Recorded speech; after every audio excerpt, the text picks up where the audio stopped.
All right, thank you everyone for being here today. Appreciate you coming to log on and listen to our live webinar on naturalistic interventions. I'm Daniel Parker with Wisconsin Department of Public Instruction. I'm the Autism and Family Engagement Consultant at DPI, and I'm with Ellen Franzone from CESA 6. Ellen, thank you for being here today. Happy to be here. And let's go ahead and get started.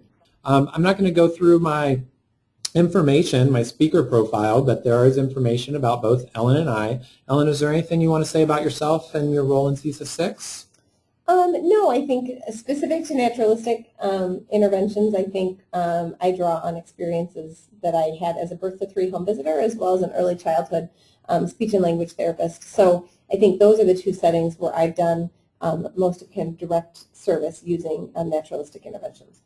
And I'm very happy you are here today because being a speech and language pathologist, this is a very heavy, very communication-based intervention. So it's great to have your expertise in that area. And you're also being a little bit, I can't think of the word right now, but you also worked on this module with MPDC, right? I did. So I worked with the National Professional Development Center out of the Weisman Center at UW for 4 or 5 years. And part of the work that we did there was to develop some of the professional development materials that you've been highlighting through these webinars, and I did work on the naturalistic module. Great. Our goals for today's webinar is looking at the importance, we'll be talking a little bit about the importance of evidence-based practices for students on the autism spectrum.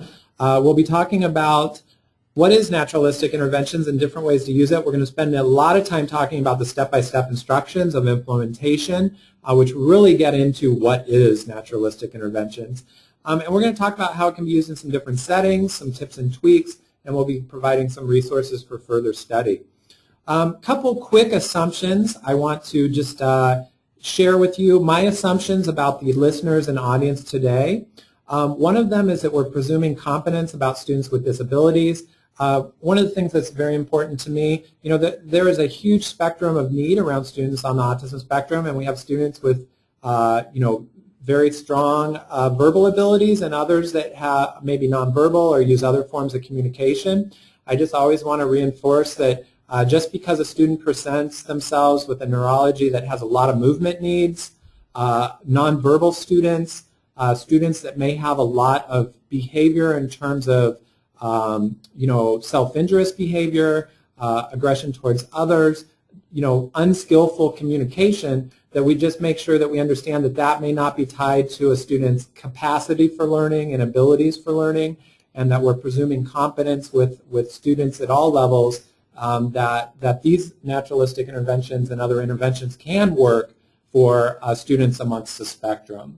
In addition, we have a common goal to help students become more skillful, and naturalistic intervention definitely fits into that, and we'll be talking about it. And the other third kind of caveat with this assumption is making sure that we're using naturalistic interventions to allow students to access their wants and needs, to help them become more skillful, and we're not using some of these strategies that we're going to be talking about conditionally.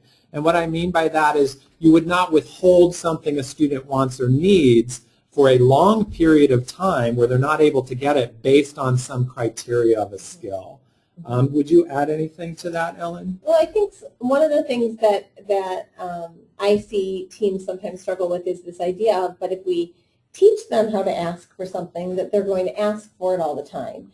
And I do understand that may well be true, and that can bring its own set of kind of challenges in a classroom. But I think that idea of, especially for kids, I think for whom naturalistic interventions are most appropriate, most of the time for those kids, we would really assume that communication trumps all. And so if it's that they need to do this work or that work, but if we're actually getting skillful communication, if that student is actually engaging in the behavior that we're hoping that they're learning and we're trying to teach, then we want to certainly acknowledge that communication and provide them that reinforcement or provide them what it is they're asking for. And one of the things I really like about naturalistic interventions we'll be talking about is there is kind of a methodology for when you do give a prompt like use your words, that there is kind of a backup system of a model and then still providing that item or reinforcement. So it's just important to kind of include that. And we'll be talking more about that as we get to that section.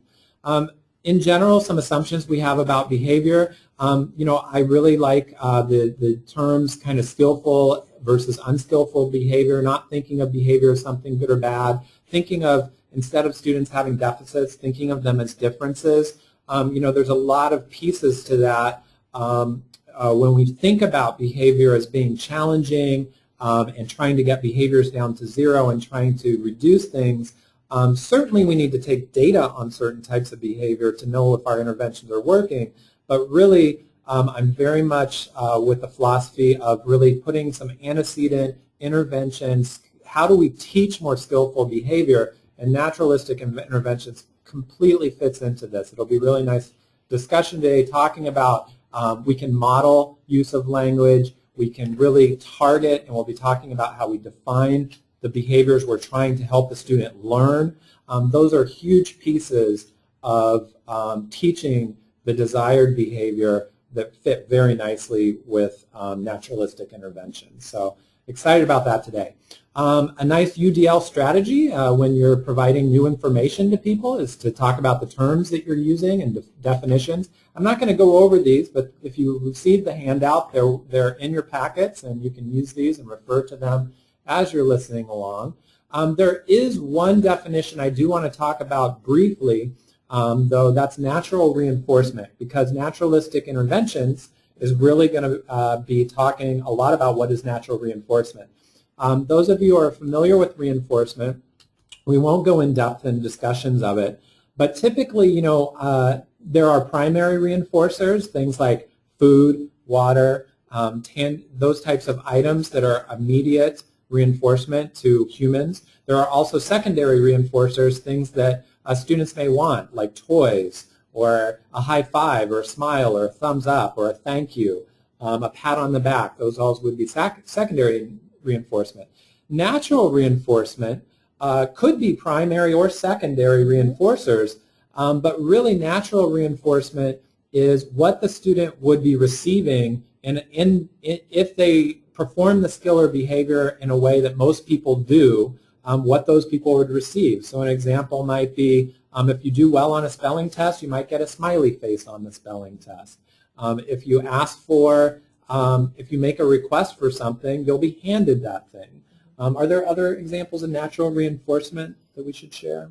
I think so, and I think, for kids on the spectrum, or for kids with whom we're using strategies like this for, I think sometimes it's also helping teachers kind of remember what that natural reinforcement really is for a student. So that if you have a child who's pre-verbal, and maybe really what you're wanting to see them do is gesture towards an item, rather than make a verbal request, but rather maybe instead of taking the adult's hand and placing it on the item. I bet many of us have seen that, but in fact we're trying to shape that behavior so that a student is independently reaching toward that item, helping that team remember that that's what we're looking for. And when you see that, we want to make sure that they get that robot, right? He reaches up, you see that little reach, that little gesture towards the robot, let's get him that robot really quickly. So helping to interpret, I think, some of the communication so that the child is naturally reinforced, I think, is a key piece. Fantastic. And we will be talking more about shaping and some examples of that today as well. So this is going to be a really nice, rich discussion. Couple things, just at the beginning of the webinars, I like to talk a little bit about what it looks like. So this is some example from the Autism Internet Modules website of naturalistic intervention. I know that this has components of naturalistic intervention, so it's not specifically naturalistic intervention. Well, I can speak to it. I think one of the things that's hard while we were putting this together is it's hard to show a video clip of naturalistic intervention, and it's hard to put on one slide what naturalistic intervention looks like. And the reason that is, and we're going to say this over and over again, and I probably will hit it quite hard, is that naturalistic intervention isn't done unless it's done across the day, across environments, and across people. So to show a little snapshot is all well and good, and that's an aspect of the teaching, but unless you kind of see the whole plan and how it all plays out, you're not getting kind of the flavor of the whole practice, if that makes sense. And so I think it's easy to kind of quick do a snapshot and then think, oh, we've got it, and not realize that if it's not happening in the cafeteria, if it's not happening, if we're not working with mom and dad to see that it's happening at the grocery store, if we're not thinking about what it might look like at Boy Scouts or in the general education classroom, then we're not implementing naturalistic intervention. Fantastic, thank you. So here's a quick example of a snapshot of a day or of a activity for naturalistic, a chunk of a day for naturalistic intervention. So Kai is a 7-year-old with autism. His team has identified a target behavior to be increased shared attention. He loves Play-Doh, so his therapist places 2 balls of Play-Doh on the table so that Kai will notice them and want to take part in the activity. The intention for Kai to select the Play-Doh as an activity and stay with the activity while the therapist tries to engage him in shared attention. So that's playing with something at the same time with someone else. Another quick example of a snapshot of a student engaged in naturalistic intervention. Again, this would just be one part of the day. Ruby is 10 years old with autism. Her team identified her target behavior to be increased turn-taking. She enjoys manipulative, so those are things like counting bears or blocks or those types of things. And her teacher replaces standard manipulatives, the counting bears, with a turn-taking game that involves manipulations of small parts, like Ants in the Pants, I remember that game, and Kerplunk, which is actually one of my favorite games. The intention is for Ruby to be motivated to play with the small pieces and begin to take turns while playing the game. So the idea behind this is you have things, that you know what the student likes, you're taking some items, you know the student in this case likes to manipulate small objects, but if you're trying to teach the goal of turn-taking, you find something with little small objects that can engage her and then work on that turn-taking using those items. Yeah. So if you are interested in a review of the evidence-based practice, there is a link here from the National Professional Development Center on Autism Spectrum Disorder that has a nice review of the evidence-based practice. The National Professional Development Center is an organization that has some really good identified evidence-based practices for students on the autism spectrum. They actually have 24 evidence-based practices. Here's a quick screenshot of the National Professional Development Center on Autism Spectrum Disorder. I would encourage highly people to go there, and you can take a look at the different evidence-based practices you have. Naturalistic interventions is one of those. There are, would you say, decades of research? I know at least 10, 15 years of research in this area. I think so. Yep. So this is research that has been peer-reviewed, and the National Professional Development Center has identified it as an evidence-based practice for students on the autism spectrum. In addition, there's briefs, and there's really nice step-by-step steps for implementation and implementation checklists found on the NPDCASD website. I would really recommend taking a look at those steps for implementation. I'll make sure there's copies of those in the Google document so that you can find them easier there as well. But there's some additional information in those steps that really help clarify how to implement naturalistic interventions and any of their evidence-based practices so that you're implementing to fidelity. It is important to note that just because this is an evidence-based practice doesn't mean that it's going to work for everyone.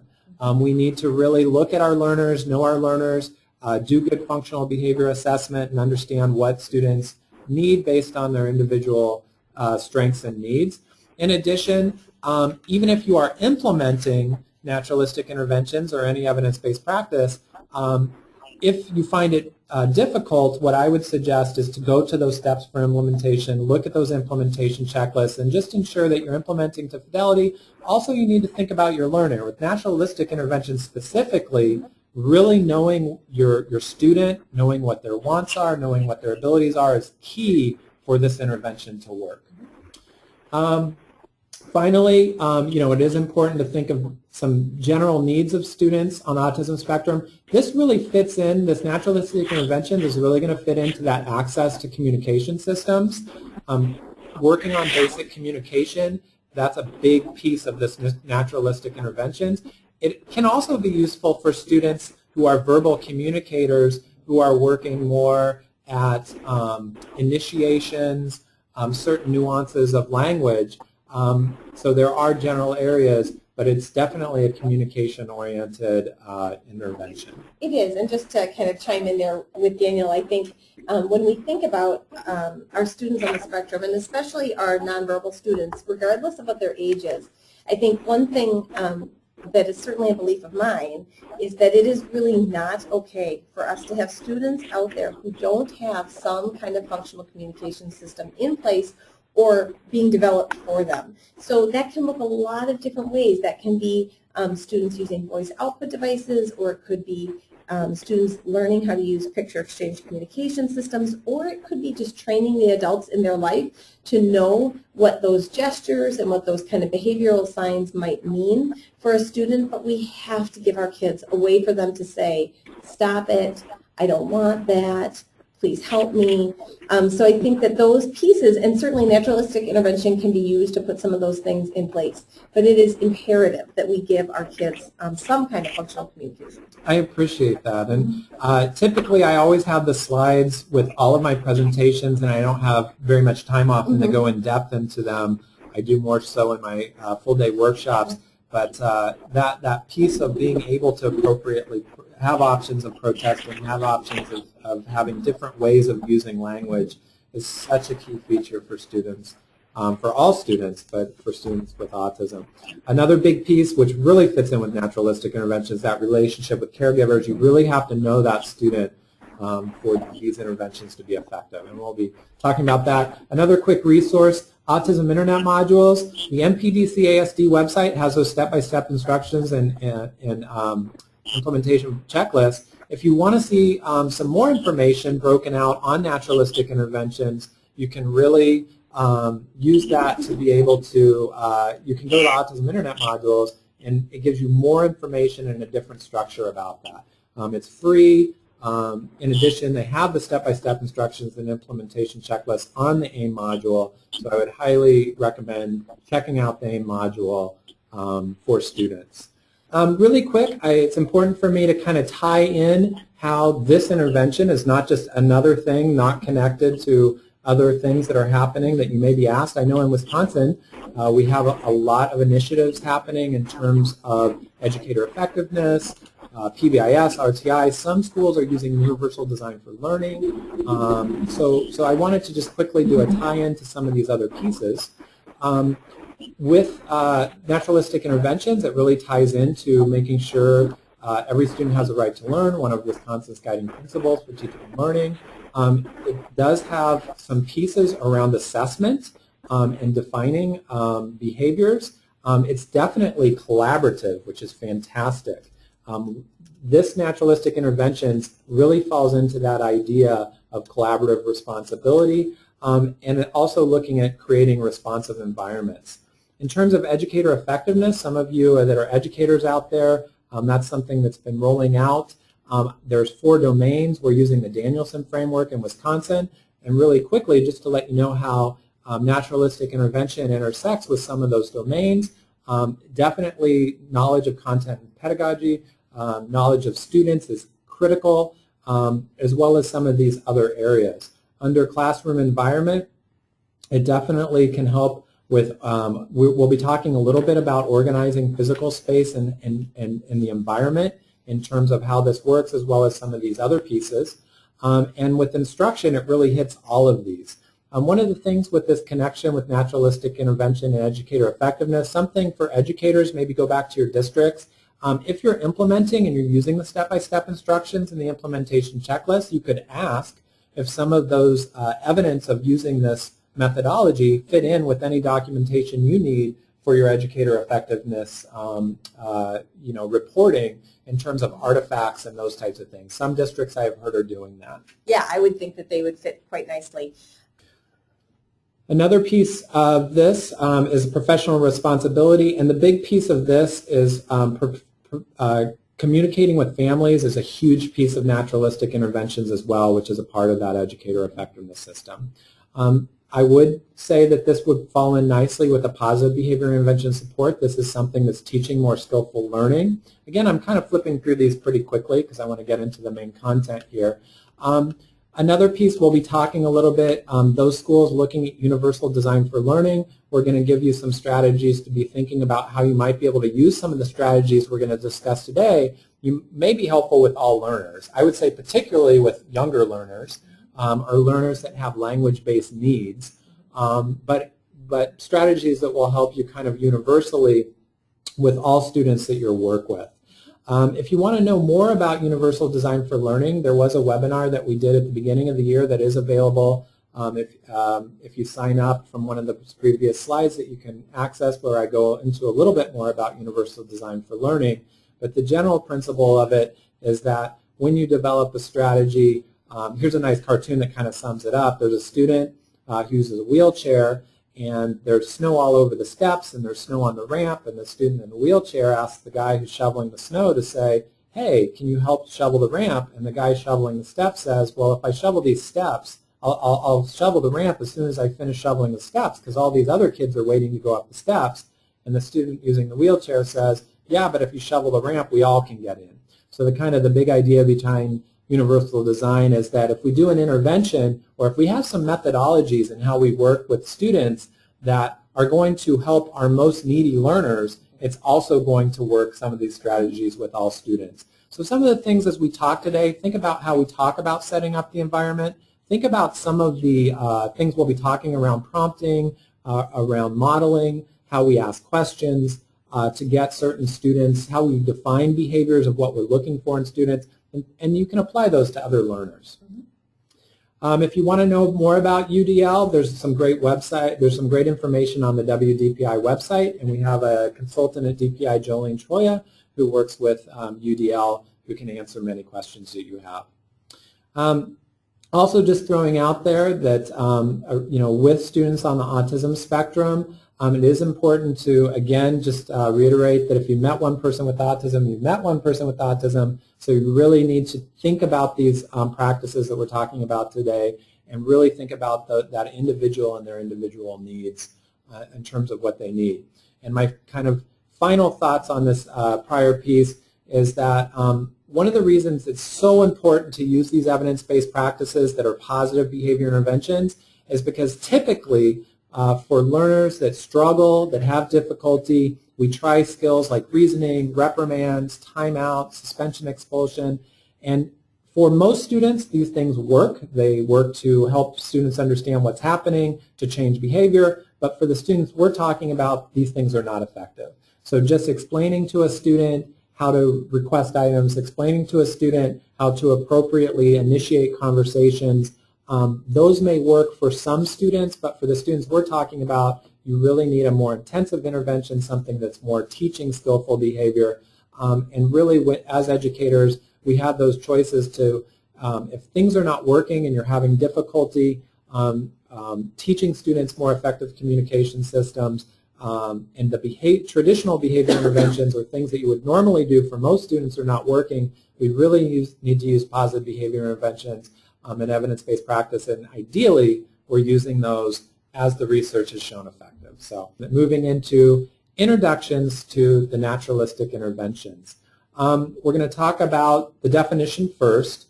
I'm not going to read this to you, but Ellen, how would you categorize, if someone just said, what is naturalistic interventions, and you wanted to kind of quickly explain the concept, what would you say to them? I think kind of pinpointing exactly what we mean when we talk about naturalistic interventions was a challenge in general, and certainly even a challenge for colleagues and superiors on that National Professional Development Center grant that I worked on.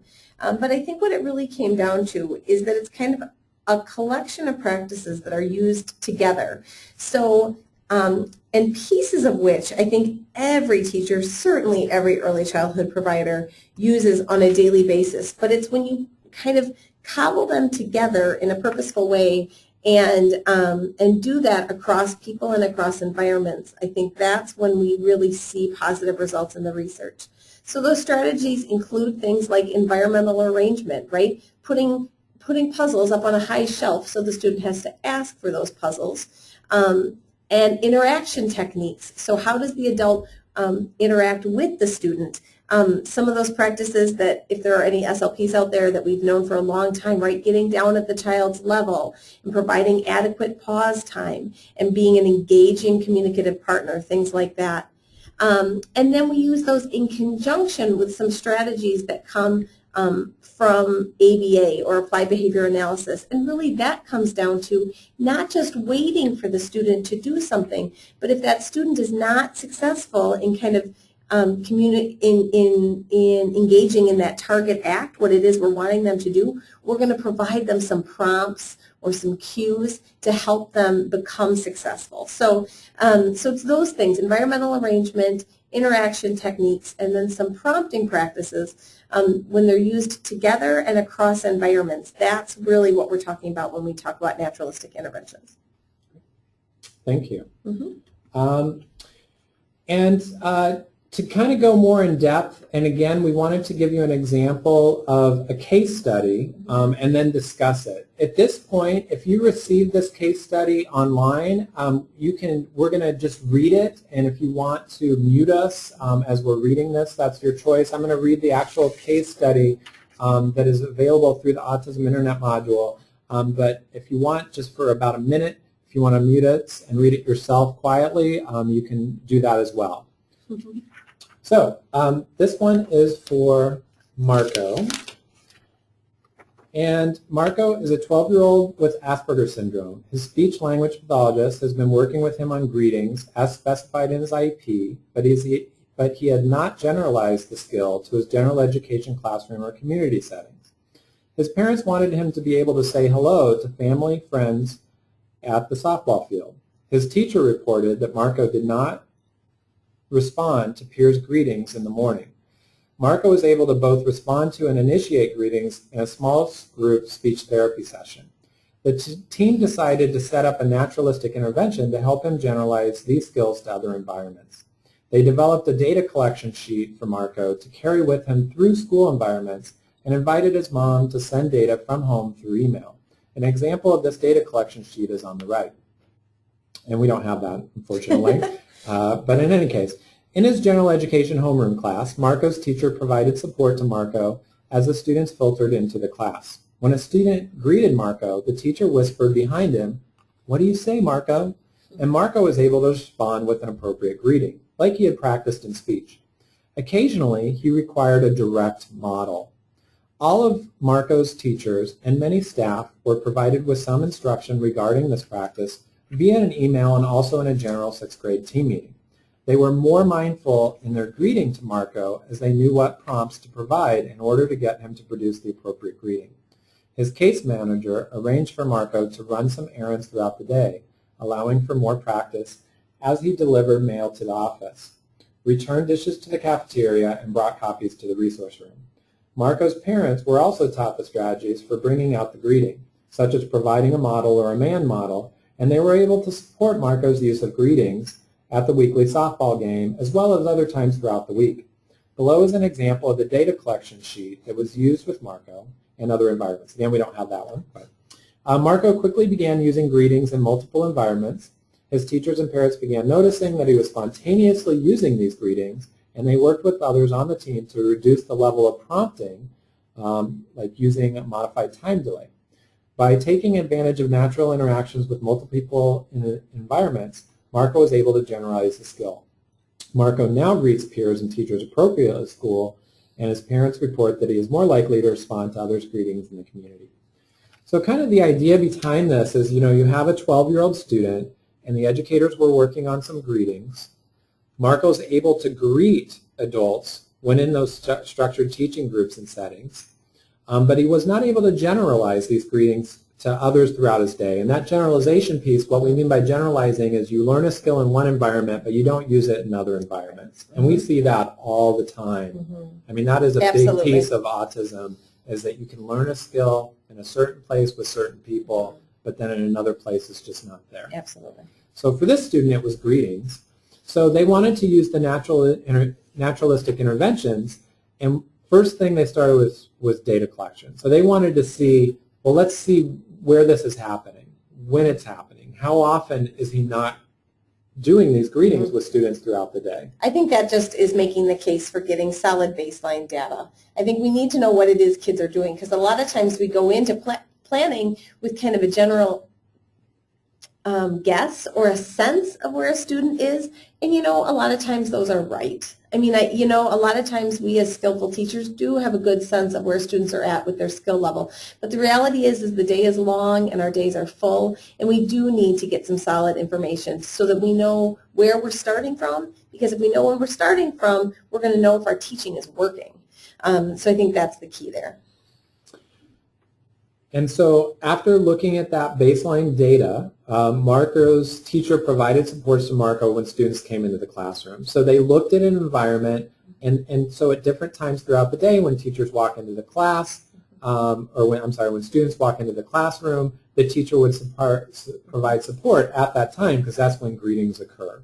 As opposed to doing it, which was working in kind of, you can practice in a social skills group to get the concept, but again, they're going into the natural environment and using those skills. And one of the strategies they used here was a prompt. So when a student greeted Marco, the teacher was just prepared right behind them and kind of just whispered, "What do you say, Marco?" And that was the verbal prompt that was provided. The teacher could have given a visual prompt, could have done a lot of different ways to help Marco cue them on what to do. Yep, and we'll highlight that a little bit later, but I do want to kind of set the stage at the beginning that many of these case studies are written kind of with a lot heavy on the verbal prompting, and I think many of us know that for lots of our kids on the spectrum, it's harder to pull those verbal prompts away, so it might be that a visual prompt is all he needs, maybe a picture of somebody waving or a picture of that peer, something that could visually be flashed to Marco, and that might be a more effective way you could prompt him. And I always think about there's different people. Peers are great at peer-mediated interventions. Peers could be doing those visual prompts as well, which makes it a lot easier for the teachers sometimes. In any case, most of Marco's teachers, so again, this is, as Ellen was saying, a piece of Naturalistic is not, it's not just one person implementing. Many teachers were given these explanations of how to model the greetings for Marco. So every class you went to, if you went to PE, the PE teacher knew how to do this. If you went to art, the art teacher. Other teachers throughout the day that were supporting Marco were able to do this. And they also learned other prompts which could help Marco with those greetings. So we talked about visual prompts being really nice because they're easier to fade out. Then Marco's case manager arranged for Marco to run errands in the school. So again, setting up natural situations. The team probably sat down and said, well, how do we get more situations where you can practice this in natural environments throughout the day? And so let's have Marco be able to do some things that are, useful activities that will give him more opportunities to practice this skill. And let's teach those people. So they just didn't send him off without people not knowing what they were trying to do. So they talked to the office secretary. They talked to the custodian. They talked to the engineers at the school to help them do this. And then in addition, Marco's parents were included with that as well, so that they could help him in the home and community with this skill as well. So that's kind of just a quick example at the beginning to give you an idea of kind of setting these up. Ellen, why don't you kind of jump in and kind of talk a little bit here about some of the different practices, because we're talking about these different practices just really quick, if you want to talk about this slide. Yep, absolutely. This slide just talks a little bit about kind of what all is included when we talk about naturalistic interventions. But when we think about environmental arrangement, that was maybe a little bit about setting up Marco's day so that he had increased, exactly as Daniel was saying, increased opportunities to practice, right? We can't just work on requesting during snack time, and we tend to want to do that. We can't just work on greetings during morning circle. We've got to give these kids times across their day to practice lots and lots and lots of times so that they're able to get that skill. So the team did a really good job, I think, of finding opportunities for him to do that. Hey, when you deliver the mail to the office, we're going to make sure we say hi. And when you deliver the mail to the library, we're going to make sure we say, how you doing? And then interaction techniques, that we really talk about helping Marco understand that when somebody says hi, this is what you say back, this is how we initiate, this is how we respond. And then when we talk about behavioral strategies, this gets tricky, especially if you're used to thinking about behavior in terms of challenging and interfering behaviors in the classroom. But really it's that we're talking about some of those principles that come from applied behavior analysis, or ABA, and that's when we're talking about prompting. That's really what we're talking about there, prompting or cueing, those kind of tools that we use so that Marco is able to be successful, right? The visual prompt that reminds him he needs to greet his peer, or whispering behind him, say, you know, like, hello, Matthew, those kinds of tools that so that he's able to find success. Yeah. And again, you know, looking at those building interests on student interests and finding that naturally reinforcing. Absolutely. If Marco hated running those errands, if that was something he dreaded doing and fought tooth and nail, let's not do that then to help teach him, right? We need those activities that we put in place for that so he's able to have all those practice. We want those to be activities that he enjoys. And again, when we think about some of this stuff, interventions, naturalistic and universally, you know, really one way is if you are working in early childhood, just, you know, some of these strategies can help you develop language-rich early childhood settings. It kind of reminds us to follow the student's lead, which we can do for all students. And especially a big skill we'll be talking about today that could be as helpful with all learners, especially other students with students with disabilities like specific learning disabilities or cognitive disabilities, is time delay, pause time. We know how hard that is to do, and we know how important it is for many students. Yep. I think that a lot of what naturalistic intervention encompasses, especially for those of us who are used to working with young children, is very familiar, right? For many, many years, we've been doing, just as Daniel said, setting up these beautiful early childhood classrooms that are language rich and really have strong kind of communication within them. And then we've all been kind of also taught to follow the child's lead. But I know that as a professional, there were times that I knew that that wasn't enough. And I wasn't seeing success with my students. You know, I thought we had this beautiful classroom and we've got language everywhere, and I'm following the child and kind of joining him in on his play, and I'm still not finding success. And so for me, when we look at how this practice was defined, that idea of kind of building in those prompts, and you know, as a speech therapist, I was trained not to do that, right? I was trained to say, I still don't really say use your words, but essentially was really trained that communication should kind of evolve naturally. But being given permission to provide some of those prompts or those direct models really did help me have my students find more success and become more successful communicators. So for me, I think that's where this naturalistic intervention kind of meets what I always knew about and what I always believed in the area of, especially around early childhood. And also, you know, we all learn skills depending on environments. It's important to keep that in mind.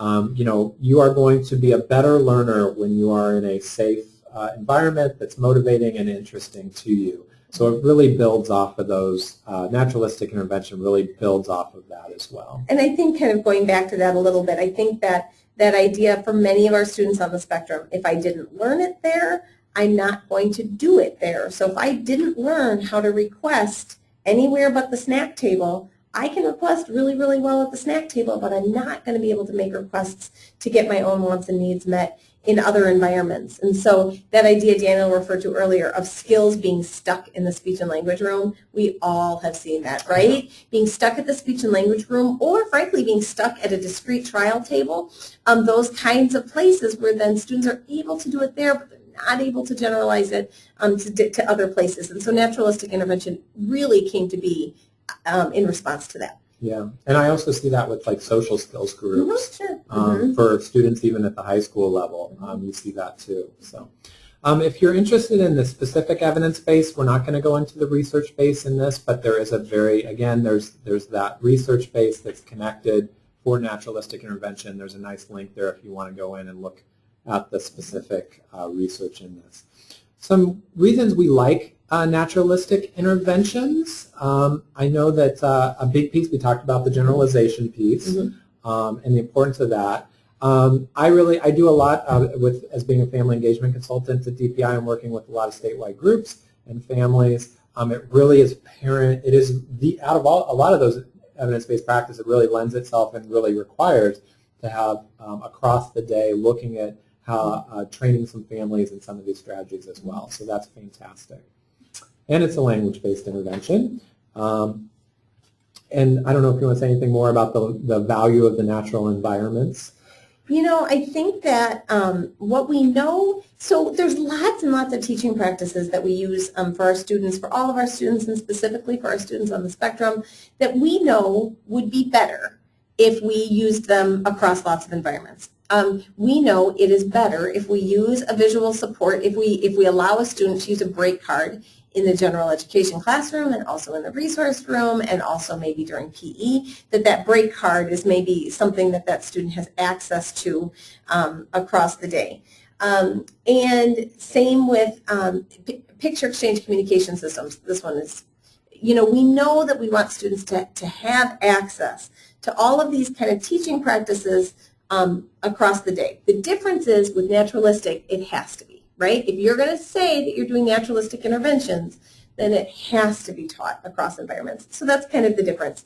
And just, and I do think, I really value the idea that these students are people in their own world and who have full days and full lives, and we want to incorporate all of that into our teaching. And we had a few comments about feedback. I'm not sure how much we can address that. We apologize. I'll look into that. For future webinars for sure, but hopefully it's not too distracting. I do apologize for that. If you are on the phone, please make sure to *6 your phone and mute it. That may be one of the reasons we're getting some feedback. Also, again, going back to that big piece around that relationship is huge. And again, really making sure that one of the things, another piece that I really like about naturalistic interventions, again, and I'll be honest, when I started out in the mid-90s around working with students on the autism spectrum, there was a lot around give a direction and some follow-through. And we found ourselves that didn't work very well.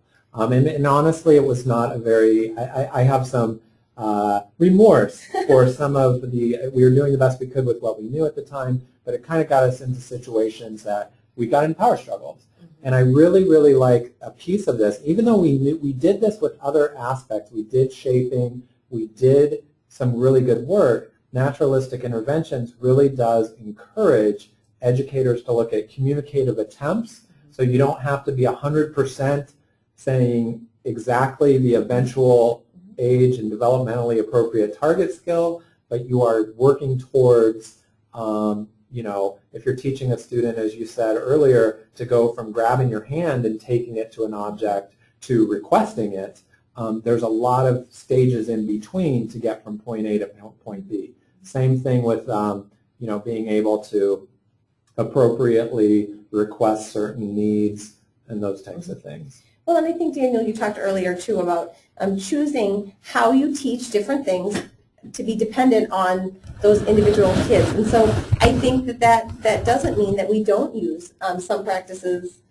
or that practices can't be used jointly. It doesn't mean that a student can't receive some kind of discrete trial, kind of training during their day, and then, in fact, also for other parts of their day that teachers are really trying to use naturalistic intervention. So I think that I would certainly support all. I like a full toolbox. I do too. I do too. Definitely, definitely.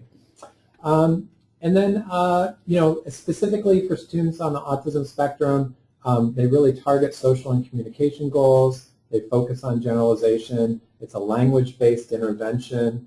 In addition, you know, it really looks, as Ellen was saying earlier, we can look at different types of communication: commenting, requesting, questioning, initiating.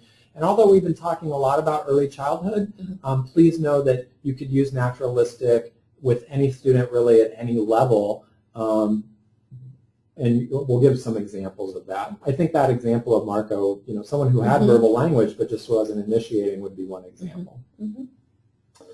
A couple pieces around resources required to implement. You definitely need to know about the child's routines, preferences, and collaboration. And we'll be talking about that as we move forward, but those are 3 big pieces. I think I can say, and I think you're probably hearing it, and I knew that it was going to be me kind of going back to that over and over again, that idea of across environments and across people, but it also means it's not easy, right? I mean, I do know what it's like to be an educator in a public school right now, and you're very busy. And it is rather labor intensive, and I'll talk a little bit more about it because you've got to talk to lots of different people and support lots of different people so that they're able to support the students. So, but that's a reality of the practice. So I think to go in knowing that makes you a stronger teacher. Yeah. And I would want to say one of the benefits of it, though, is because you drill down and get so specific about what are you trying to teach and how are you going to teach it, what you're actually doing is actually sometimes not that complicated. Agreed, right. But you just do have to communicate that to multiple people. So it's kind of a balance there a little Certainly. bit. Yeah. And then I would always recommend that if you're implementing naturalistic interventions or any evidence-based practice, it's good to make sure that you have somebody maybe on the team who's looking at those step-by-step instructions so that they can kind of bring people back and make sure that you're following and implementing to fidelity. It doesn't have to be everybody, but if you want to assign somebody to say, hey, your responsibility is to look at this, and as we're discussing them, let us know if we're implementing the way the researchers have shown this to be effective. Another piece here, some student considerations. So if you're implementing with various students, you're going to be asking these types of questions. How do they communicate? Are there social skills that would be appropriate targets? And what motivates them? Do you want to talk a little bit right now on how important that motivation is again? We're going to talk quite a bit about it, but again, especially when we're trying to teach these skills, we want to, during naturalistic intervention, we want to take advantage of things that are naturally reinforcing for the kids. So, right, we're not going to teach them, let's say, to make requests for math worksheets if they really hate their math worksheets. But if they really like their math worksheets, then that would be a really appropriate thing. So those are things, you know, if a student really, really likes to swing, then by golly, I'm going to try and make sure that they've got opportunities across their day to request time on the swing. So it's that idea of really working. We all learn best if we're engaged and interested in what it is we're trying to do. And because communication trumps all, then we want to try to make that as appealing as possible. Okay. And then walk us through this slide a little bit too. It's just stuff that I said. We know in lots of different teaching strategies, it's good to use it across environments. With naturalistic intervention, it absolutely must take place across settings and across people. If you say, I am doing naturalistic intervention in my early childhood self-contained classroom, you're not really doing it, because we've got to find ways to push that out, push that teaching out to other places, because that little person is not in your early childhood classroom for their entire day, 7 days a week. So it doesn't mean that you have to teach 24 hours a day either, but all the environments in which the student lives, works, and plays should be considered, right, and sampled and targeted in some capacity. Certainly, we're not going to say that we're teaching 24/7. Yeah. And these are things, too, as we saw with the greetings example with Marco, that you would teach it in the natural environment. So even though you're doing it in natural environments, it doesn't mean you're doing it in that environment all the time for the whole time. Right. So it could just be every time with the greetings example, it could be just once in 5 different environments, and that's how we get that generalization. So let's talk a little bit about the steps for implementation, and Ellen's going to walk us through some of these steps. I will say that these steps from implementation are pulled off of the National Professional Development Center on Autism Spectrum Disorder website. This is a screenshot. If you go to the NPDC Evidence-Based Practice Briefs, and if you scroll down to the bottom, you can find where naturalistic intervention is. You just click on naturalistic intervention. It brings up this page where you can look at the evidence base, the overview, but we're looking at the steps for implementation. And it's not too, some of the steps for implementation are lengthy on some of the evidence-based practice. This is a pretty, I think it's a nice, concise wrap-up of those steps. I like to think it's efficient. It's efficient. It is an efficient description of the steps. And this is just like the example of the first page of a step. So this is what you would get if you download this, and again, it would be highly recommended that you go back to that. So these are the first 4 steps: identifying target behavior, collecting baseline, identifying environment setting for teacher, training and collaborating with team members, arranging the environment, and then you have engaging the learner in the learner-centered language-rich interaction while providing necessary prompting, and the ongoing data recording and analysis. So let's start with step 1. Sure. All right, everybody. Webinars are not necessarily my thing because I am a speech therapist and like to have reciprocity of communication. So by all means, shout out with questions, by typing them. And if you have questions as we go through, because we're going to do our best to kind of walk through this practice that is in some ways quite simplistic and I think very natural to us, very natural to many of us as parents, but also somehow it's somehow formalizing something that seems like it should be effortless. And so I think that's the piece that sometimes we struggle with a little bit. So we'll talk through and see where we go. But that first step really is to identify the target and collect baseline data. And this comes down to, I think this is actually something, this is one of my soapboxes, which is we do need to always be thinking about what it is we're trying to teach. And I think anymore, for lots of different reasons. I think we're busy. I think the climate of schools is such that it's easy to get kind of overwhelmed in lots of different things. I think because we're often dealing with paraprofessional staff who maybe have varying levels of knowledge about autism spectrum disorder, I think sometimes it's hard for us to remember, whoa, what is it that we're trying to get this student to do? And so the first step when you're going to say, okay, we're going to do this, we're going to take this on, and we are going to get this student to generalize some of his skills. The first thing that team needs to do is sit together and say, now what is it again that we're trying to get him to do?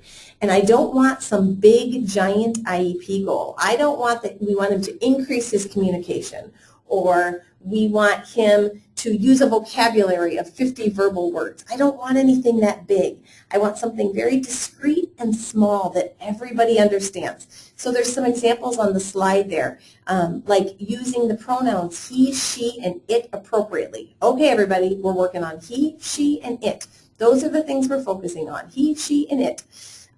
Or to initiate greetings to peers. Right? He says hi to the principal every morning. He says hi to his teacher. He says hi to the SLP, but he ignores all his peers. So we're going to really work on him greeting his peers, and what is that going to look like?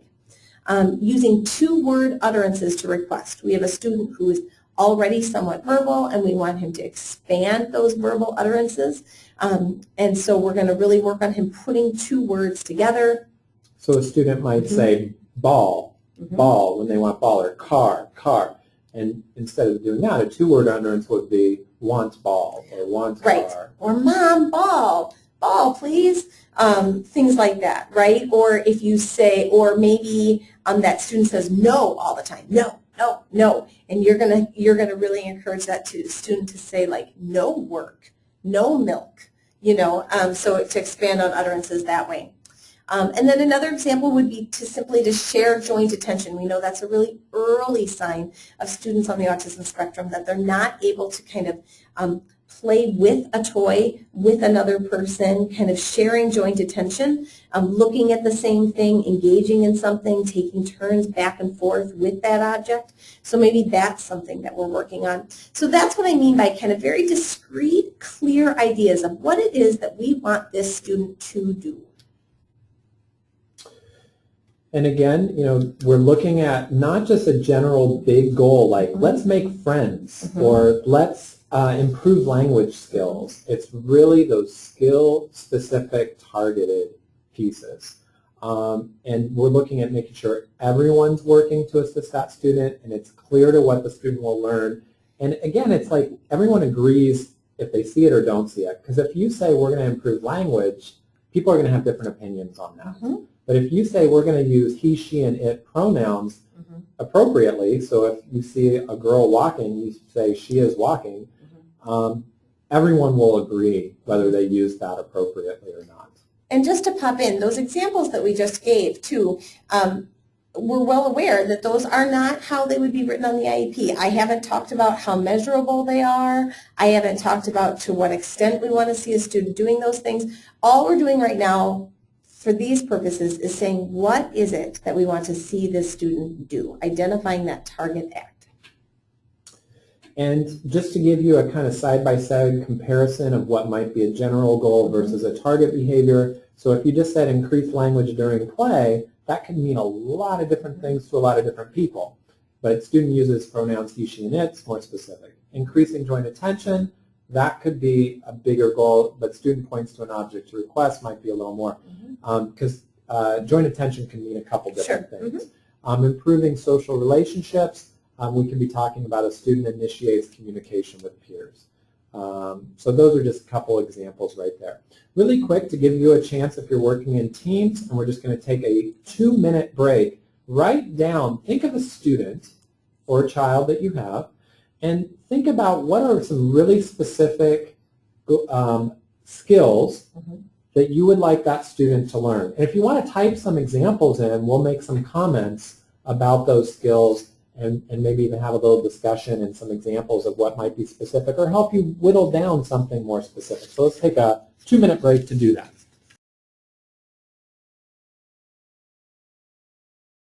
All right. Oh, here we go.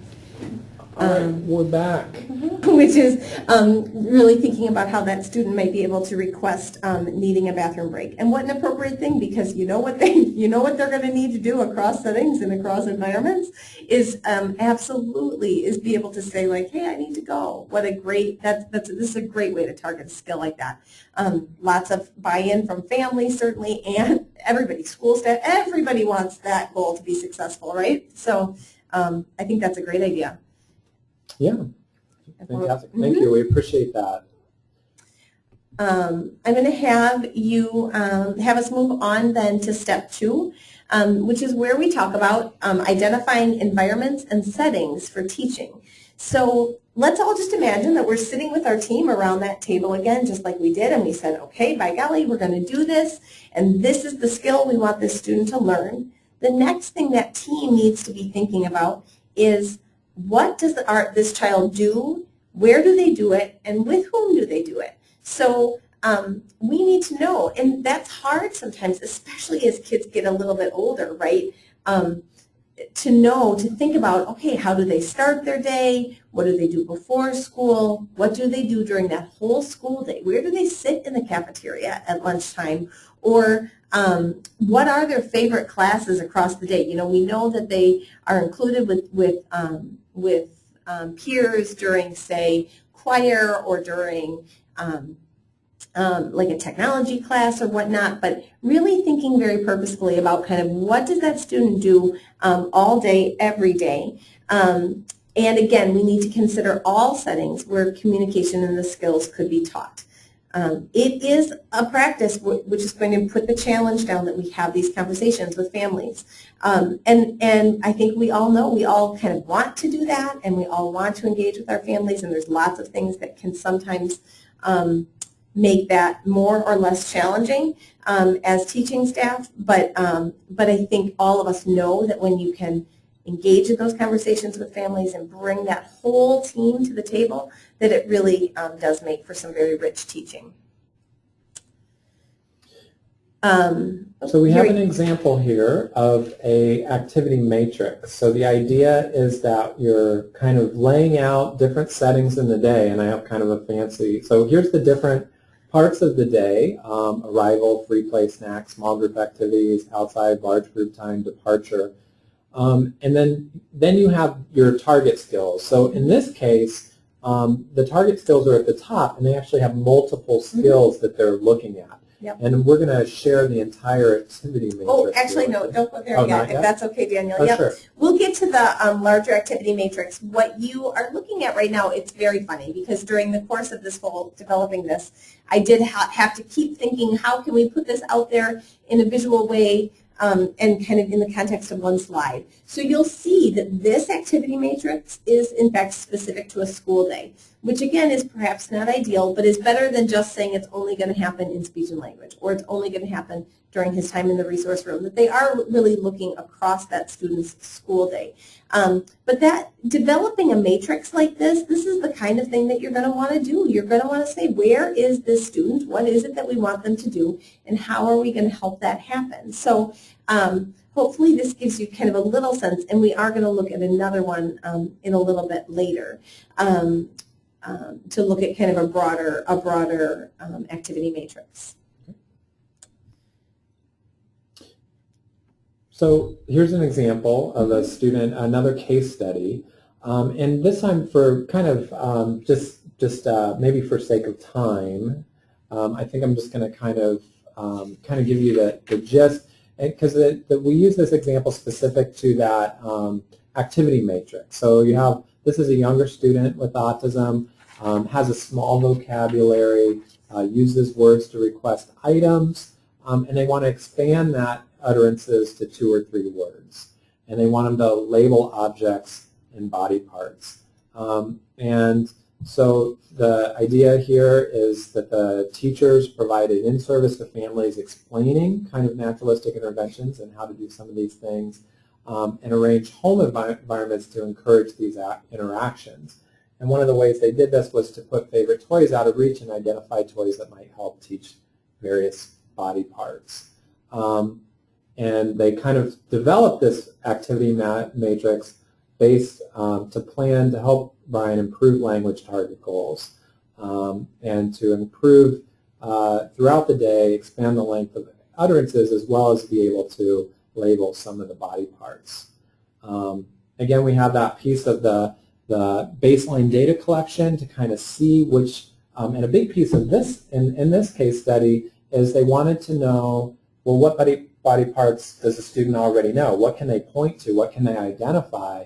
Because if you know what the student already receptively is able to identify, then that's going to be a good launching pad for what you're going to teach. And then, so they looked at which body parts the student can already point to make decisions on which ones they were going to work to start naming verbally. And then kind of here was that activity matrix that would kind of work on both of using 2 or 3 word utterances and labeling the body parts. And actually, Daniel, if we could pull up that full matrix, I know that you have the ability to kind of screen share that, but I think that when we're able to look at the full activity matrix, you can see really what it might look like when you're looking across environments. So certainly a coat hook routine and circle time, and then if you're able to scroll down to talk again more about kind of school things, morning snack and free choice, as well as then, we had conversations with Mom, and she said, as soon as we get home, when he gets off the bus, we play in the driveway for a long time, so what can we do in the driveway? And then maybe what can we do at bath time? So again, not telling parents that they need to be teaching constantly from the minute they get home from school, but rather identifying some routines across that student's day that we can really target specific things. And when you look, again, this activity matrix is an example, and it's a very thorough one, but it really does, you can see how a team would come together and say, this is what we're going to do, this is what it's going to look like. And if he has trouble, these are the tips, these are the supports we're going to give him. So I think that really looking, those activity matrices are kind of overwhelming to think about putting together, but at the same time, I think integral to planning your teaching and planning your instruction. And I think the more detailed you can make them, the better it is for all of your team. And again, you can kind of look up here. So you have 2 goals, and the one was the using 2 or 3 word utterances. And then on the left-hand side, you have your activity matrix of when these are all going to happen. I'll kind of scroll back up here a little bit. So, we started at, and I know it's a little delayed on what you guys are seeing. So it started on the coat hook routines, that's coming in, and then you're kind of just literally going through that child's day from the beginning of the day to the end of the day, including different environments, and looking at what we can do to bring out those those specific skills for those students. Yep. A little bit, we don't have, a lot of people I know are listening to this as a recorded webinar, but one of the activities that you can do after this webinar is to kind of take a look at what activities during the day, when can those students use that skill, and try to think of both activities at home and school and develop your own activity matrix. I'm going to put a kind of blank. Honestly, it'll just be kind of what you saw, but which is blank grid. But really, it's that simple. You just have to be thinking about how to fill in that grid. Yeah, fill out an activity matrix for yourself, you know, like when can I get some walking in across my day? It's not a bad idea, actually. I think there's a lot of skills we all need to generalize a little bit. So. And then what goes in those boxes are the specific interventions to bring out those skills. Absolutely. And that's what we're going to get to next.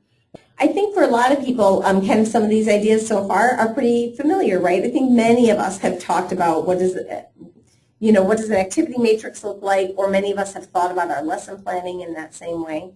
So, so we can move on to step 3, which is when we talk about training and collaborating with other team members. So now you've got that activity matrix filled out, right? You know what that student is doing across his day. He starts with breakfast, and then he gets on the bus, and then he goes, I'll go back to an older student. So still has breakfast, still gets on the bus, arrives at school and has morning meeting, then maybe he goes to music with his peers, then maybe he goes to the resource room for some language arts instruction, he has PE class, he goes to lunch, he goes back into the general education classroom for social studies and science, so we've got this grid, and then after school maybe that student goes to class at church or something, that that from the family, and then they go home to work on homework. So you've got that activity matrix figured out for that whole student. And the next step is to say, okay, who's there, right? Who are the bodies that can help us?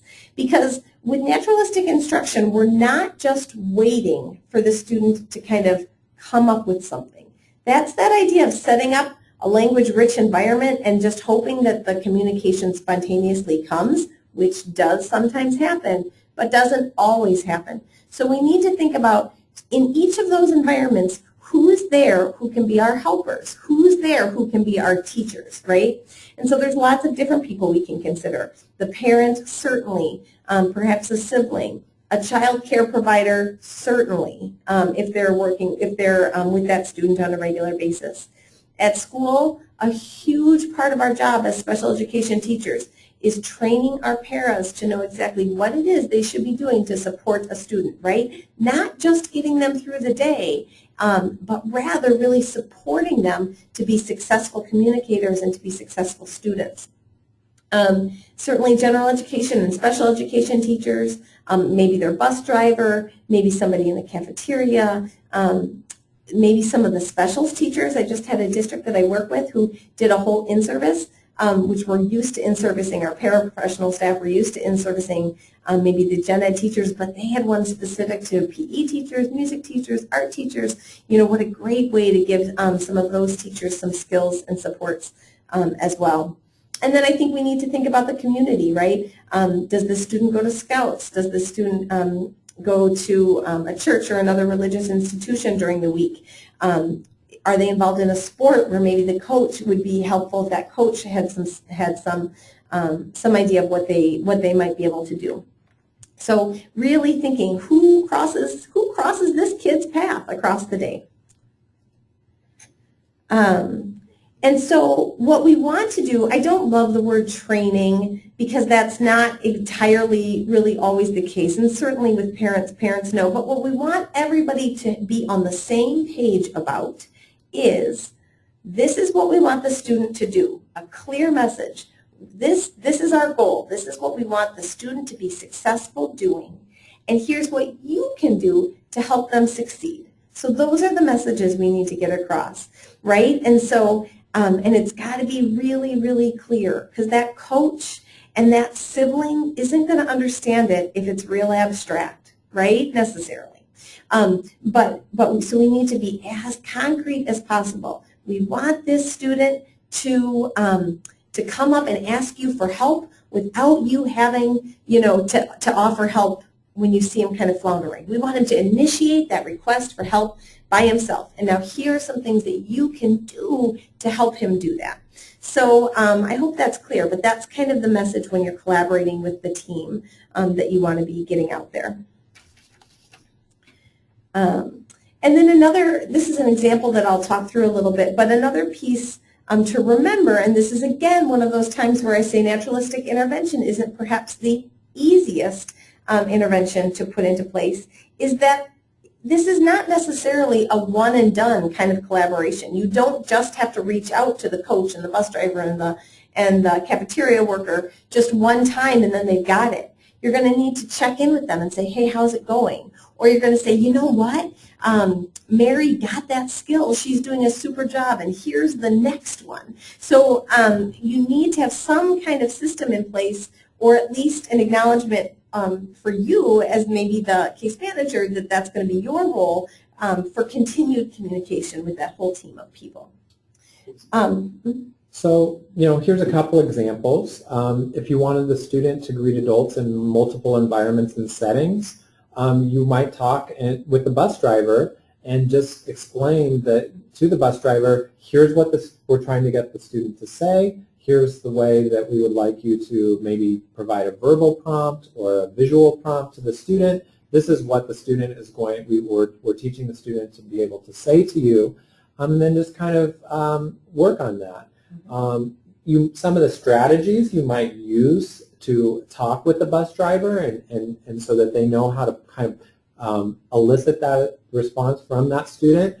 Maybe teaching them how to use an expectant facial expression, holding up a picture, and then also teaching that bus driver or whoever it is on how to provide a model. And we'll be talking, I don't know if you want to talk a little bit about that importance of kind of, how people model the skill that they're looking for the student and how that can be so important for I think you're right that we're going to kind of get to that idea of what kind of prompts can we offer students. But what you're seeing there, so we're kind of putting the cart before the horse, which is what happens, I think, when you operationalize things as complicated as teaching, is that idea of a little bit of a hierarchy, right? We're going to start by just having that bus driver looking really engaged, looking really excited to see that student, and hopefully that gets us the high that we're looking for. And then maybe it doesn't, so then the bus driver knows, okay, I've got a picture tucked in my shirt pocket, and I'm just going to hold that up for him, and maybe that'll work, that'll get the high.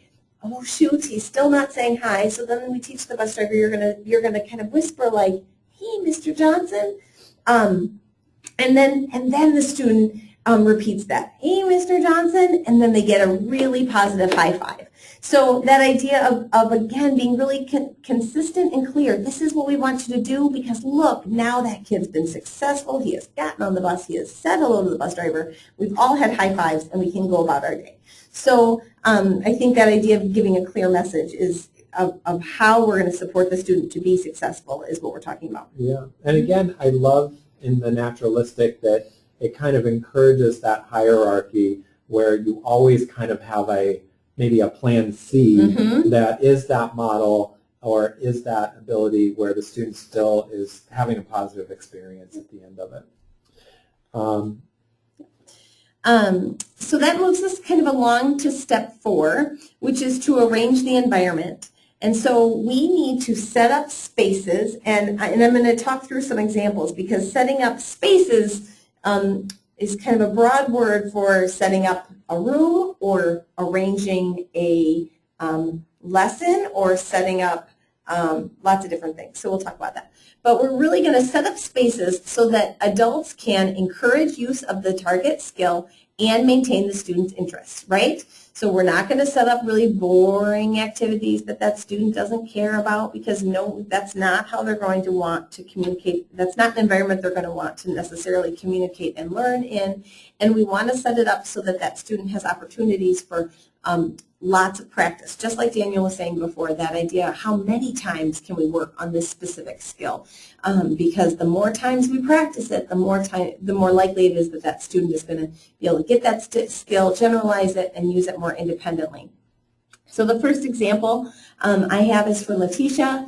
The team has identified her target behavior to be pointing to request, right? Which we know is a communication skill for maybe a nonverbal student. So we're really encouraging her to point to an object. And her mom knows that she really loves to complete puzzles. So the team maybe supports mom to say, we're going to take all of her puzzles off the table. They're usually spread out on the coffee table because she loves them and that's where she plays with them. And instead we're going to put them up high on a bookshelf where she can't reach. And maybe she can see them, but she can't reach them, with the intention that Letitia is going to then point to the puzzles to request them. So that idea of kind of making it very enticing and setting up the environment to allow for multiple opportunities for practice. Another example, and this is more one that would be for an older student and really looking specifically at lesson planning, right? I do understand we talk a lot about young kids when we talk about naturalistic intervention because I think that that is a more likely population that we're working with, but it doesn't mean it's the only population, and it certainly doesn't mean that naturalistic intervention can only happen in the context of free play, which is another thing we sometimes talk a lot about. We can use lesson plans and curriculum to target certain things. So this is the idea that a general education teacher plans a science experiment dealing with units of measure, and the team has all come together and said that the target behavior for Sam is to initiate verbal communication. So you all can imagine this science experiment. The students find a partner, they choose objects around the classroom to measure, and then one student verbally reports, and one student gets that ruler out, measures the object, and says it to his partner who records it. That is absolutely something that we would do with some of our elementary students around the idea of measure.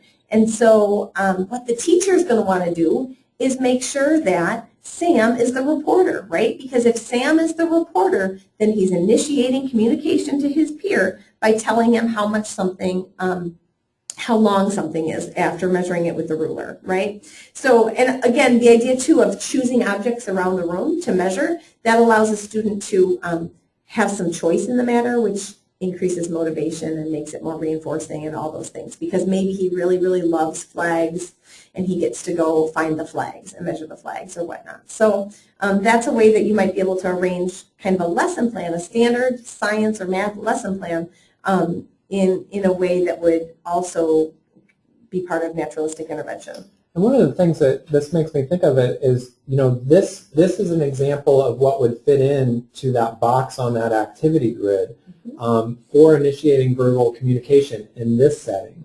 But how that is set up at the home may look a little different. How it's set up in another classroom may be different. In a reading group, you would have a different setup of how you are going to set up the environment.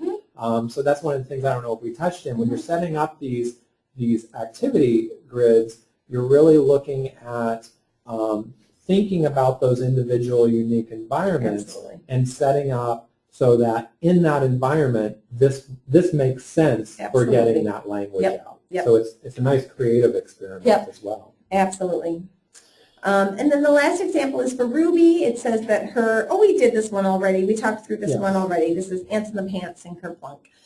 So that idea of setting the stage. So instead of having kind of regular manipulatives, the manipulatives that are at her disposal just happen to be in turn-taking games as well. And so you're able to kind of look at both things. Which brings us to step 5, which we're going to just say is complicated. When we were putting this module together, again, I think you're already kind of catching this as we talk through. It's a process that isn't step-by-step, and it certainly is, lots of things are happening kind of at the same time. So bear with me and pay attention to things that are bolded and things that are not bolded, because that's the way I made it, tried to make it work on a PowerPoint. But step 5 is really talking about engaging the learner in a learner-centered, language-rich interaction while providing necessary prompting. We're going to talk first about that first part, engaging the learner in a learner-centered, language-rich interaction.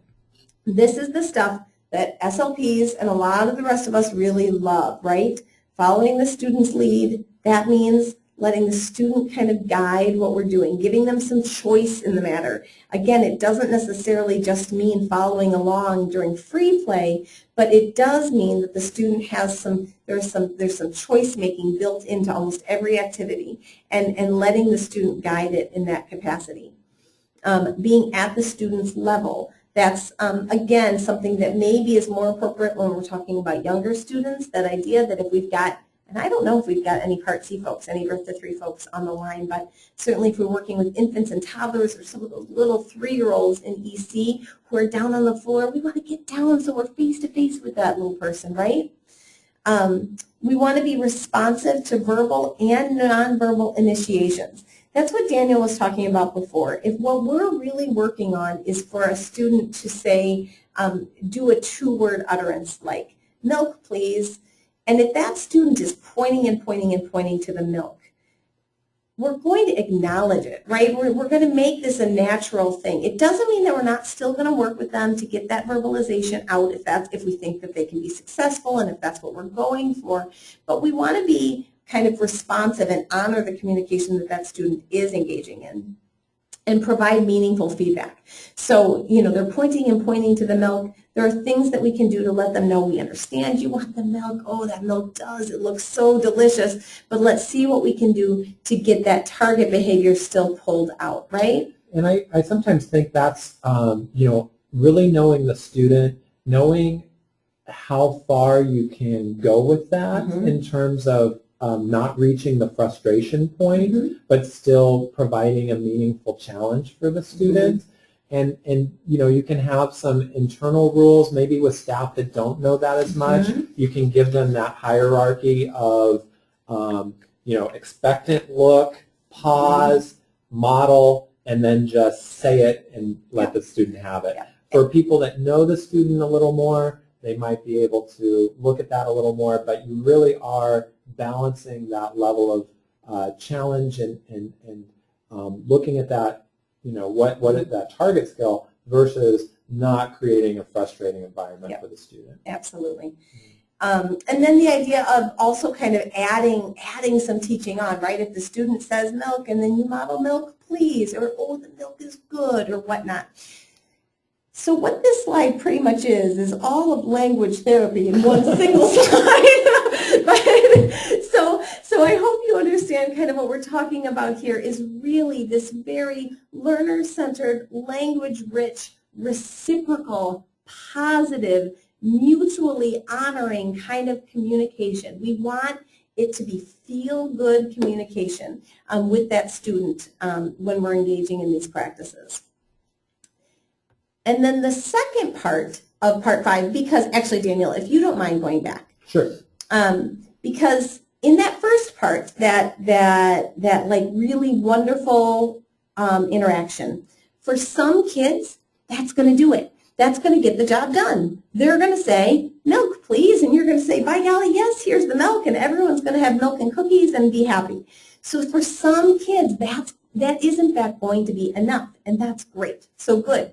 And that's good for us to know, and we take wonderful data about that, and that's great. But it's not enough for some of our kids, and that's when we get to the second part of Step 5, and I'll let you go ahead, which is that during the course of that like really great interaction, we're also going to provide necessary prompting to help the student be successful. So there are tools that we use to help the student successfully exhibit the target act. Let's get the job done, right? We're going to make this happen. We're going to get this student to find success. So let's think about what some of those might look like. We've talked about a little bit about some of these already. If you think back to that bus driver example, remember I said we were putting the cart before the horse? We're at the horse or the cart now or something. So we're at the next part, which is that we want to start with something very simple that in the module we call modified time delay. Really what it is pause time. We've all done that expectant look like, hey buddy, we're just kind of looking, you should see me right now, we're just kind of looking with that very open expression that invites communication. And we're giving that student some time to think about and to formulate and to figure out what it is they want to do. And I think we all know that that's different for different students. Some students, 3 to 5 seconds might be enough of pause time. Other students, maybe 30 seconds, that we know that it just takes them a good long while to kind of figure out what it is we're going to do. But we don't want to lose them during that time either, right? So we want to have that pause time be just long enough that they're maybe able to successfully engage on their own. But maybe that doesn't work, okay? And if that doesn't work, the next step is to give a demand. And again, in the weird language of the module, that's called a MAND model. MAND, like demand, that's why I use that. Any of you ABA folks out there are going, yeah, I know what that is. I know. But it is not very teacher-friendly. It's not really anybody-friendly, frankly, but it's that idea of saying, like, hey, tell me what you want me to do, right? Naturalistic intervention for me is always me holding, I did birth to 3 for a lot of years, me holding a student up on that swing and not letting that swing go and looking expectantly like, hey, and tell me what you want, right? What do you want me to do? Another kind of demand you can do is to give a choice. So do you want apples or crackers? Use your words would be another one here that people use, and people use with some success. It's not one that I prefer, but that idea of you're telling the student what the expectation is, kind of, right? Tell me what you want. Tell me what to do. Do you want apples or crackers, right? That idea without giving them the words. You're not scripting it for them yet. You're just putting it out there. And you can look at that MAND model too with older students, with more verbal able students. Yep. So you can use, we're giving some early childhood examples, but you certainly could do this and scale that up to learners at different levels as well. Another little thing I just heard, I had the benefit of hearing Jed Baker the other day, yesterday, and he was talking about, like, when you're giving choices, you can have a highly preferred choice and a non-preferred choice to elicit that more strong response for the highly preferred choice. So you might say, do you want apples or do you want something like a piece of chalk, something like apples. Right. And you might get a stronger response sometimes for providing those types of choices. Absolutely, absolutely. And I think, talking about older students, that idea we all have, I think many of us have done this, right, where we say we want them to initiate with a peer, and you say, like, hey, what do you think about so-and-so's jacket? Or, tell them what you did this weekend. Those kind of demands. Those are examples, too, of ways that you would provide that prompt without providing a script, if that makes sense. Yeah, so if you were doing that prompt from behind, you might say, tell them about your weekend or something, a movie that you like. Yep. So that makes it easier for them to initiate that conversation. Yeah. And then if the student is still not able, if you're still not able to kind of pull that skill out of that student, that's when we're going to provide a direct model. And again, as an SLP who was kind of trained that we don't do that, it's freeing to know that for our students on the spectrum, sometimes this is what they need, and sometimes this is really very useful. So you can say, either you can say milk please, or hi Mr. Johnson, or, hey, Kate, I like your shoes, those kinds of things. Provide them the words, and for many of our kids, they are going to be able to repeat that then and find success, because then we're going to make sure we're going to make sure they get that milk right away, or we're going to make sure Mr. Johnson gives them that high five, because they're going to get reinforced for doing that awesome thing. And that's what this slide is about. See, I told you that I put the picture there. It's because I always think about the swing. I spent a lot of times trying to get kids to say go while I held them on a swing. But that idea that you are going to naturally reinforce whatever it is that student was kind of going for, or is going to find reinforcing, a high five or a fist bump, or the tangible reinforcer that they're asking, or they get the next turn, or whatever it is that we know is coming, we're going to make sure they get that right away. I remember I definitely had a lot of teaching students up, being a big, tall guy and working with young students at one point. They loved me, and they would say up pretty easily when they got rocketed up into the air. I just want you all to know I worked really hard to find that picture. Do you see how she is facing the young person, and they are engaged in a mutually reciprocal, at the child's level interaction? So. Again, we talked about natural reinforcement at the beginning, but again, that natural reinforcement is receiving something that you would get for using that skill. So, getting a toy when you point to it, receiving more food when a student says more, those are examples of this natural reinforcement. And really looking at making sure that we're reinforcing when a student makes that attempt, as Ellen had talked about previously, and then, you can look at that. And we talked a little bit about the model and the prompts. And some of those prompts, again, consider visual prompts. Absolutely. I was actually looking for a slide because I thought that we had a slide in there about I think, yeah, I feel pretty strongly at this point that we need to be really looking at how can we prompt students in a way that isn't tied to an adult always verbalizing at them, but rather might be a visual, might be an object. And that's a whole other webinar. Sure. And then for step 6, that idea of ongoing data recording and analysis to monitor progress, we want to know that our teaching works. And I often say in trainings that I think there are people who are natural data collectors and people who are less natural data collectors, and I fell into that latter category, that I wasn't really good. I was very good at being kind of an artful therapist and a teacher who was kind of in the moment, engaged with the student. And so I wasn't always really good about making sure I was tallying. But once I had learned that skill, I really saw that it made my teaching stronger. It made me better able to say to a family, hey, this is working, or shoot, you know what, this isn't working, and this is maybe why, and we need to change course. So I think it is very important that we make sure that we get good baseline data at the beginning and that we're taking data as we go through so we can know if our teaching is working or not.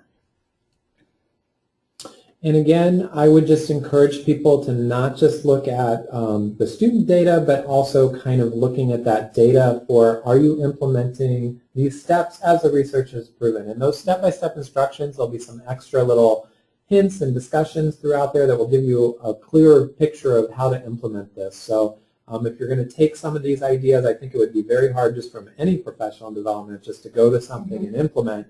So go back to those step-by-step instructions from MPD, CASD, and take a look at that and implement this to fidelity. Yep, and remember that when we talk, going back to that slide that you just had up, that when we talk about data for program fidelity there, that's really looking at data for the adults, right?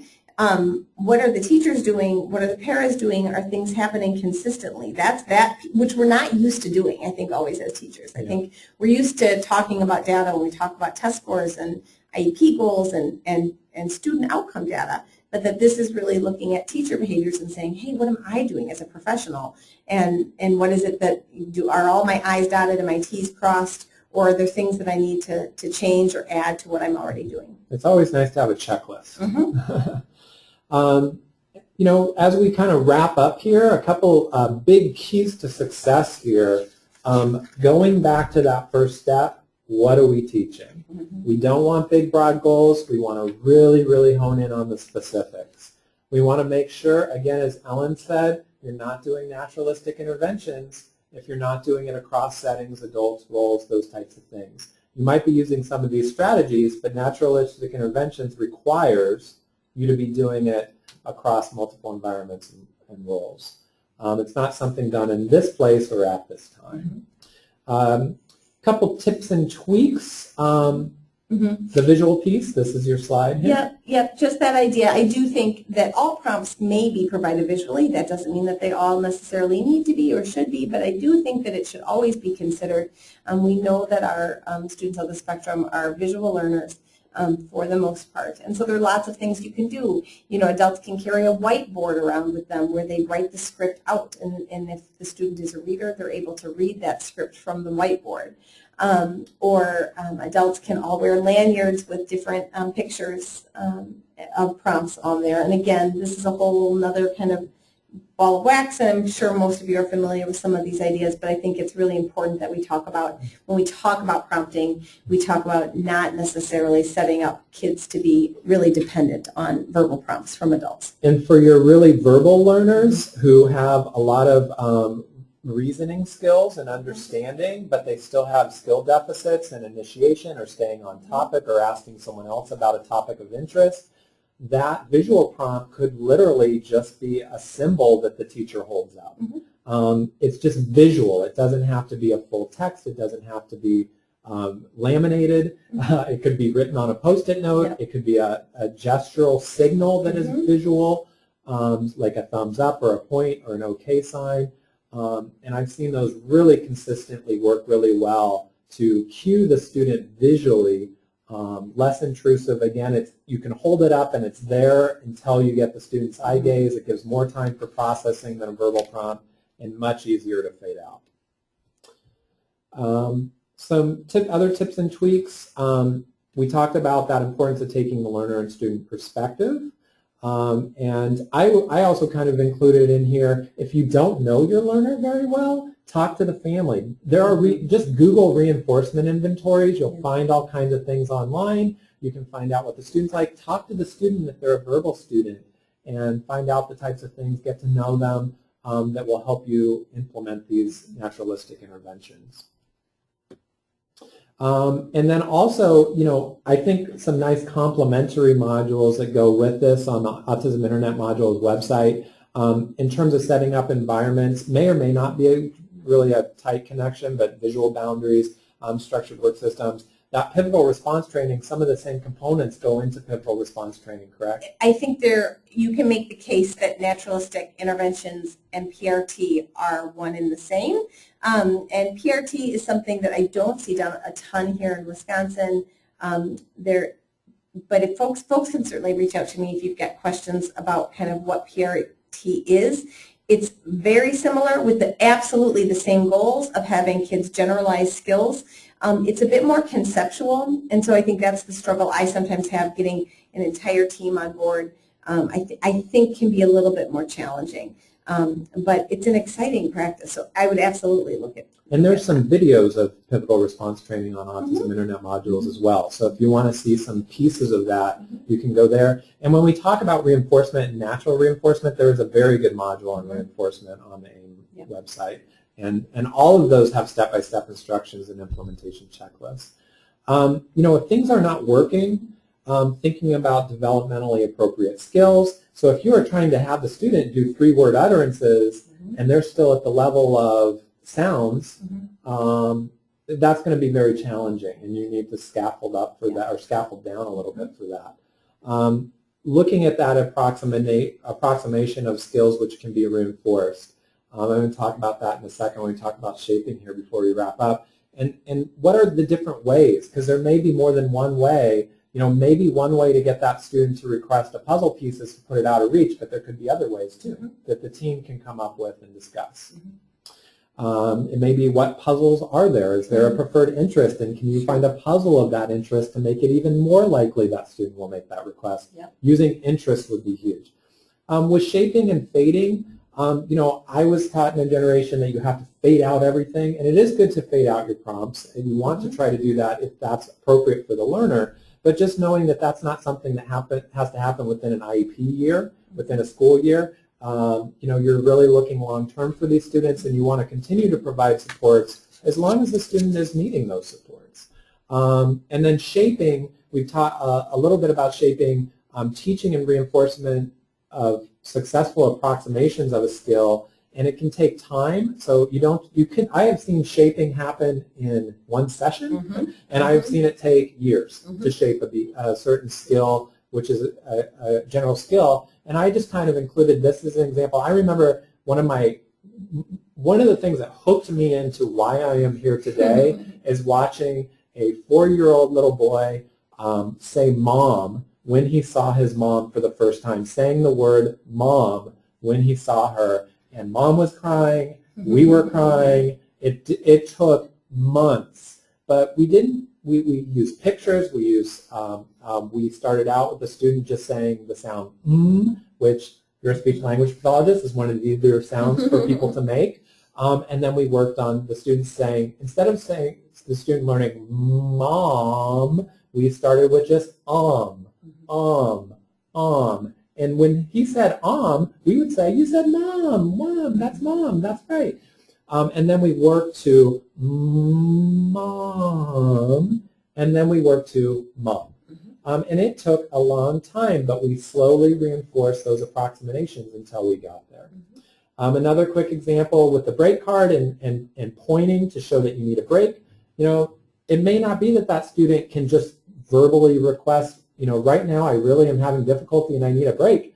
That student may start out by just, and even a student with a lot of language skills may need to start out just touching that break card indicates that student needs a break, because when they are frustrated, they may not be able to access all of those language components. So start with the reinforcement of that approximation and then work toward that eventual goal of handing a break card, walking across the room, verbally requesting why and what the student needs.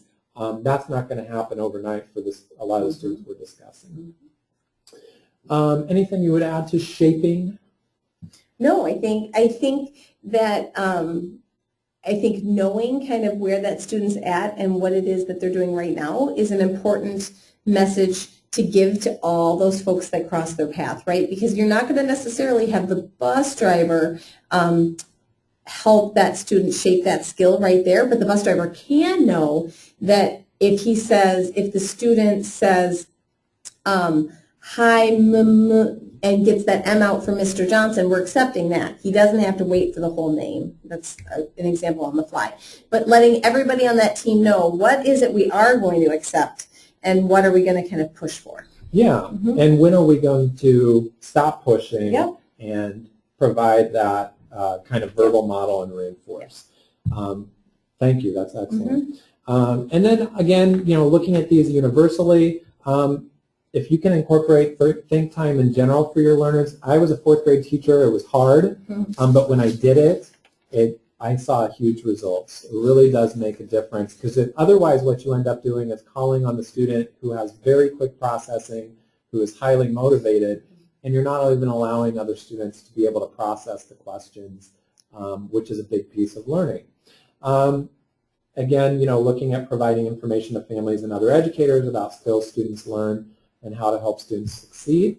And the family piece is huge. That's what, again, one of the reasons I like naturalistic intervention so much is it has a heavy family piece included in it. Really quick, here's some family support organizations. If you want to refer a family to any type of supportive families out there, there's a lot of resources in Wisconsin. And part of my position at DPI is just to help people know about those resources. So if you have questions about any of those groups, let us know.